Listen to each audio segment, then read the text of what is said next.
Welcome back. I hope that you all really enjoyed Craftmas. It was so much fun, but a lot of work.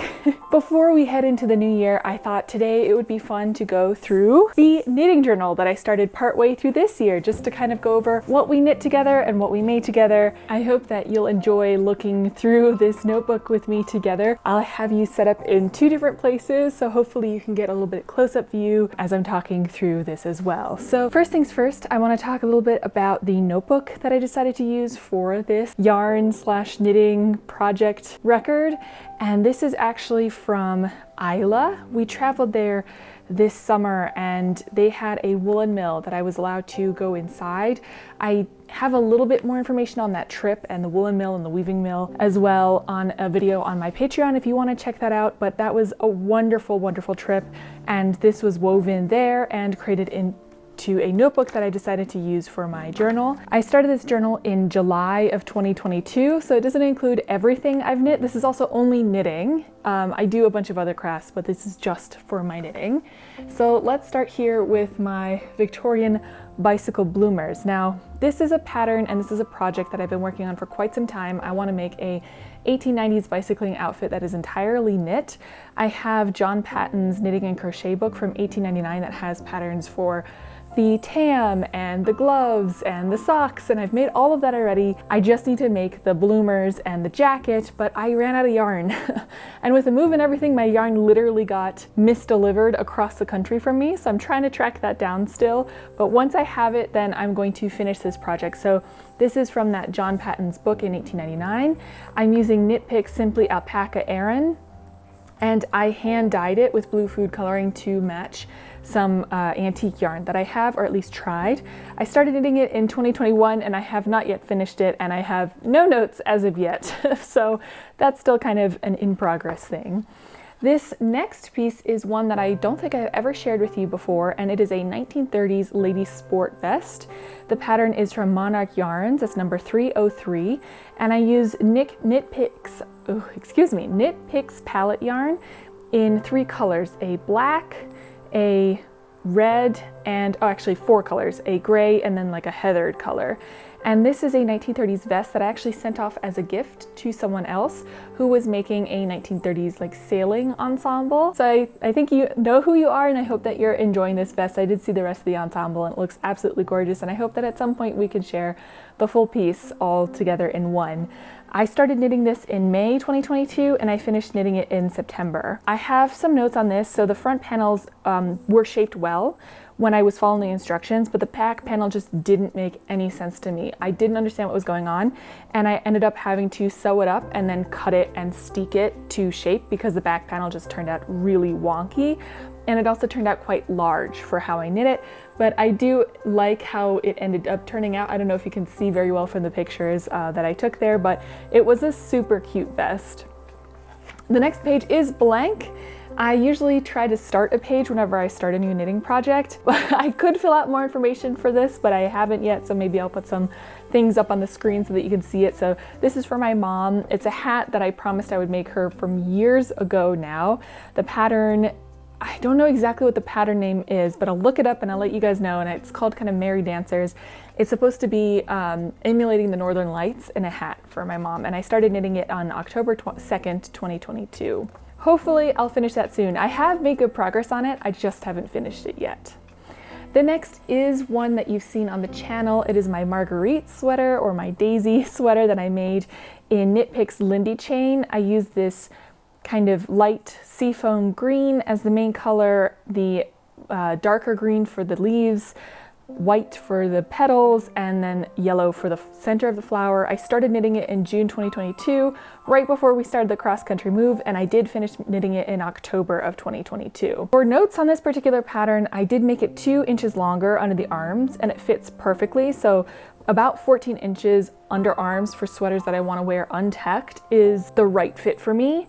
And the linen yarn worked well. Like, I made a note for myself that the linen yarn, the Lindy Chain, did work really well for this sweater. So I look forward to maybe using that again for other sweaters in the future. This is another one that you've probably already seen before if you watched my videos over the summer. It's my 40s jumper vest. The pattern is Best Away Pinny Jumper 1543.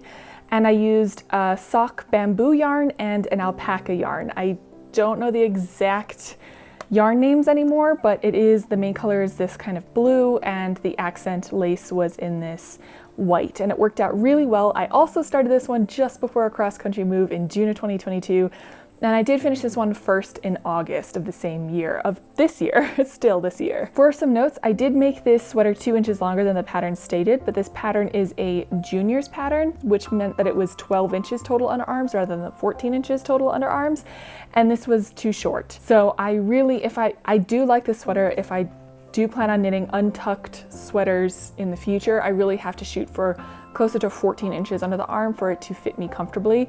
The whole sweater is also a little bit tight, but the bamboo sock yarn stretches nicely because it has a little bit of that nylon in, so it does fit to my body shape quite well. I do like this sweater a lot. The next pattern that I was knitting on was Best Away 2085, and I call it my autumn leaf sweater. So this is my modified sweater for the autumn, So this is the autumn leaf sweater. I knit the original pattern already. It's the green and white one that you see in my profile picture as well on this channel.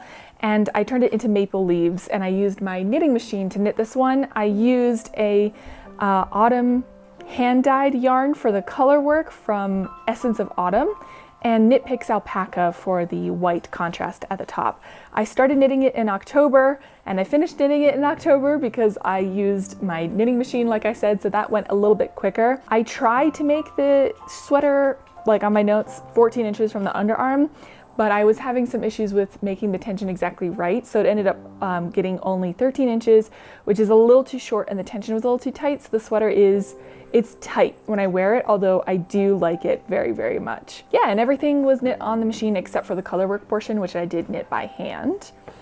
My Halloween sweater is next. I still have to put the exact pattern in here, but it is a 1950s pattern that I made this from. Used a mix of Knit Picks yarn, mostly gloss lace, but also some DK weight yarn in there. I started it a week before Halloween, and I finished it exactly on Halloween so I could wear it for that day. And it did end up far, far too small. This sweater is way too small for me to wear, and I actually have already ended up gifting it to someone who it fits way better than me. The glow in the dark portions, however, worked super well.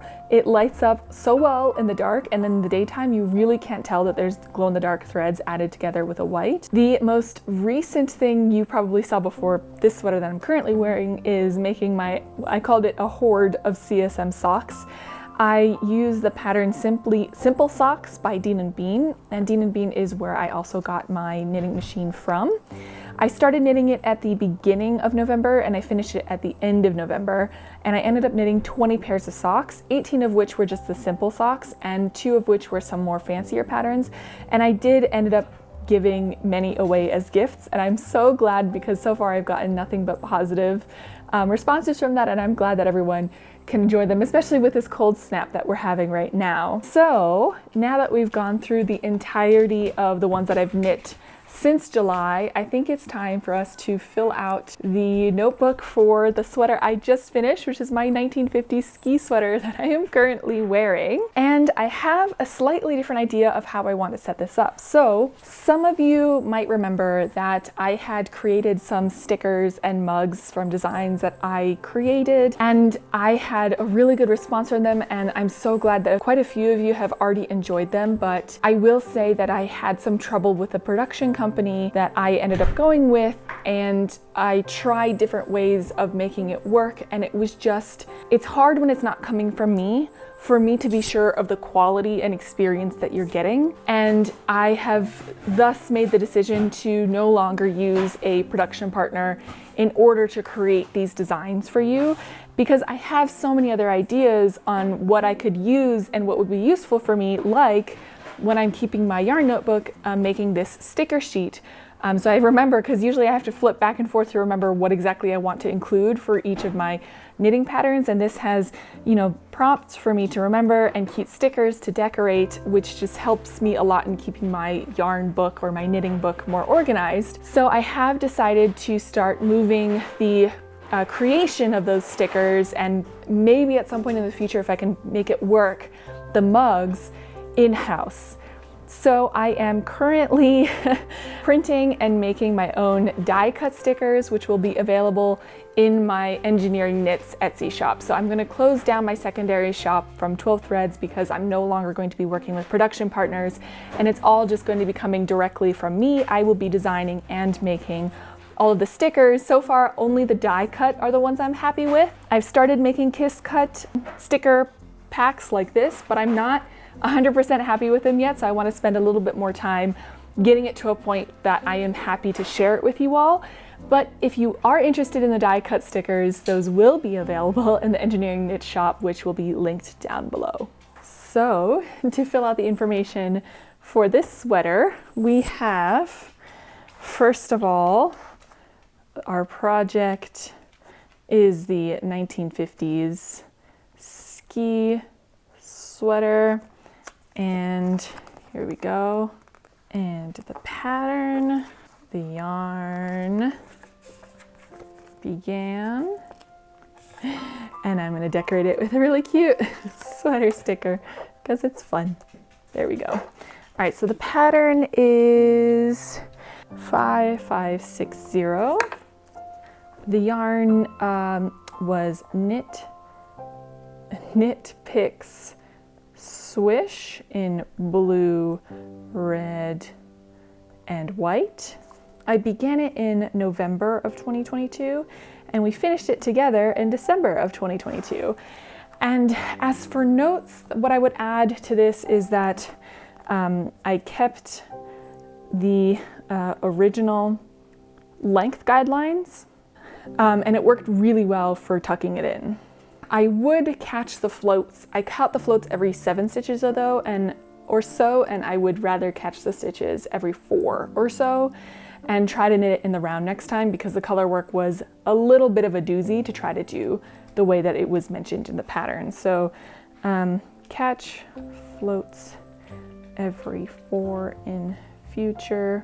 And I'm also going to add the yarns to all of the ones that I haven't been able to yet when I get back to my apartment. And I think that does it for our knitting book, maybe for now. I think the next page will be the patterns for the little bonnet and the mittens because I am working on that right now, so that will be the next video that you see from me. I'll be knitting the accessories for this look, and I will be doing something active in the snow. I don't know what yet, but it will be something active. Thank you so much for being here and for supporting me. This is so much fun for me. I hope you all have a wonderful, happy new year. Guten Rutsch ins neues Jahr. And I will see you all again very, very soon. Bye!